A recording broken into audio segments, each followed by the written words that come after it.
அடுத்தாப்புல நம்ம என்ன பண்ண போகிறோம் அப்படின்னா, இது என்னென்னா பீட்ரூட்டோட கீரை.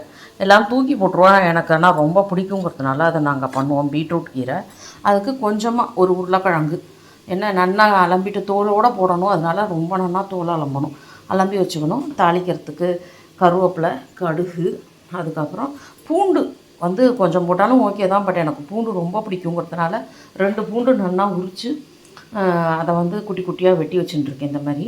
ஸோ நமக்கு வேண்டுங்கிறது பீட்ரூட் கீரை, ஒரு உருளைக்கிழங்கு குட்டியாக கட் பண்ணி, பூண்டு, கருவேப்பிலை, அதுக்கு போடுறதுக்கு மசாலா மஞ்சப்பொடி, மிளகாப்பொடி, தனியா பொடி, கொஞ்சம் உப்பு, தாளிக்கிறதுக்கு கொஞ்சம் கடுகு.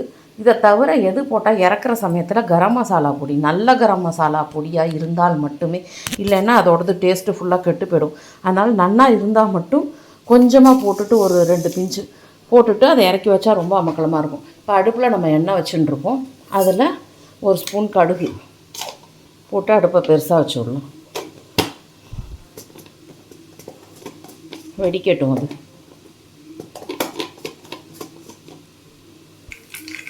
இப்போ கடுகு நல்லா வெடிக்கிறது, நல்லா கம்ப்ளீட்டாக வெடிக்கட்டும். அது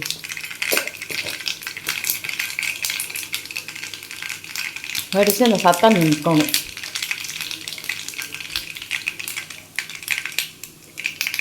இப்போ வெடித்து முடிச்சுடுத்து இருக்கிற பூண்டை இதில் போட்டு ஒரு வதக்கிடணும். கொஞ்சம் இது வதங்கட்டும். அது மேலேயே இந்த கருவேப்பிலையை போட்டுடணும்.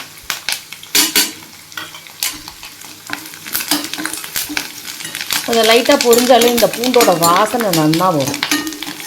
பிடிக்கிறவளுக்கு அது ரொம்ப பிடிக்கும். போட்டு இந்த உருளைக்கிழங்கு வெட்டி வச்சுருக்கோம் இல்லையா, இதையும் இதில் போட்டுரும்.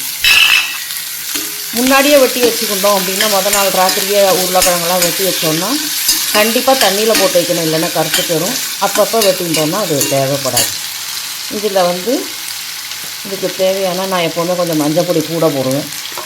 ஏன்னா ஏதாவது காரங்கிற இருந்தாலும் அல்சர் வராதுங்கிறதுக்காக. ஸோ மஞ்சள் பொடி, காரம் இல்லாத மிளகா பொடி தான் வாங்கி வச்சுருக்கு. கொஞ்சம் மிளகா பொடி, தனியா பொடி ஒரேடியாக நிறையா போட்டுறக்கூடாது. ஏன்னா அது ஒரே மசாலாவாக இருக்கும், கீரையோட ஸ்மெல் அமுங்கி போடுங்கிறதுனால. ஸோ தனியா பொடி, மஞ்சள் பொடி, மிளகா பொடி, அப்புறம் இது எல்லாத்துக்கும் தேவையான உப்பு போட்டு கொஞ்சம் லைட்டாக இது வதக்கிக்கலாம்.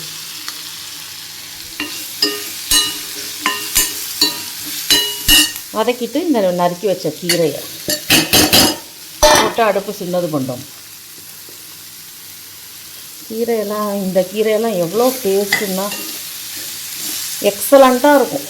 சாம்பார் சாதத்துக்கெல்லாம் போட்டுருந்தோம். சாம்பாருக்கு, வத்த குழம்புக்கு, பருப்பு சாதத்துக்கு எல்லாத்துக்கும் இதை நல்லா கலரி விட்டுட்டு இதிலே உப்பு எல்லாம் போட்டாச்சு. இதில் பூண்டெல்லாம் நிறையா போட்டிருக்கிறதுனால பெருங்காயம் போடுறதில்ல. பெருங்காயமும் பூண்டும் ஒரே வேலை தான் செய்யும், digestion and gas removal. So இது மேற்கொண்டு போட்டு 2 ஃப்ராக்ரன்ஸும் ஒத்து போகாதுங்கிறதுனால பெருங்காயம் போட்டால் நான் பூண்டு போடுறதில்ல, பூண்டு போட்டால் பெருங்காயம் போடுறதில்ல. ஸோ இது அவ்வளோதான் மசாலா. இப்போ இதை என்ன பண்ணணுன்னா மூடி வைக்கணும். ஸோ அகைன் ஒரு தட்டு போட்டு மூடி வச்சுட்டு தண்ணி விட்ருவோம். அதுலேயே வெந்துக்குண்டு. ஸோ இது வெந்த உடனே காமிக்கிறேன், நல்லா சுருண்டுண்டு வந்துடும். இப்போ பீன்ஸு எந்த நிலைமையில் இருக்குதுன்னு பார்க்கலாமா. இது இறக்கறச்சே கொஞ்சம் பார்த்து தான் இறக்கும். அது மூடியை தூக்கறச்ச கீழெல்லாம் சிந்திடாதபடி தூக்கணும். பாருங்கள், லைட்டாக கலர் மாறி இருக்குது, ஆனால் அதே சமயம் ஒரே தண்ணியாக ஆகலை.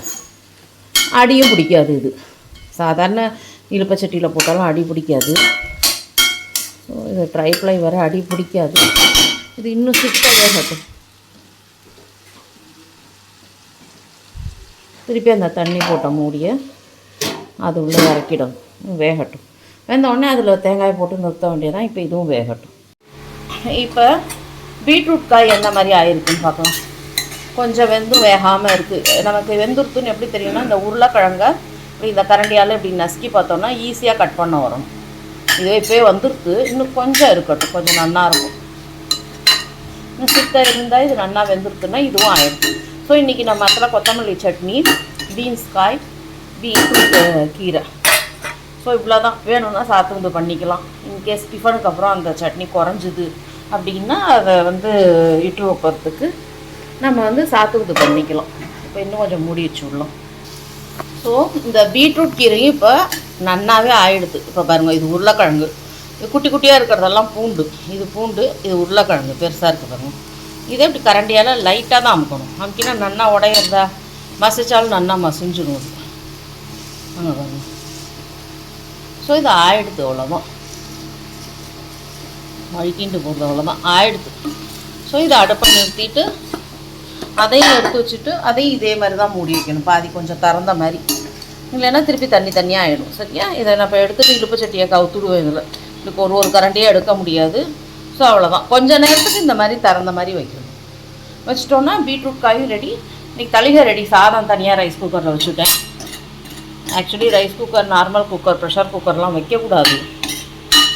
சாதம் வடித்து தான் சாப்பிட்ணுங்கிற, சாதம் வடிக்கிறதுங்கிற வார்த்தையே அதுதான். கஞ்சி வடிச்சுடணும். பாத்திரம் வாங்கியும் நான் வடிக்காமல் இன்றைக்கி இதை பண்ணுறேன் அவசரத்துக்கு, சாரி.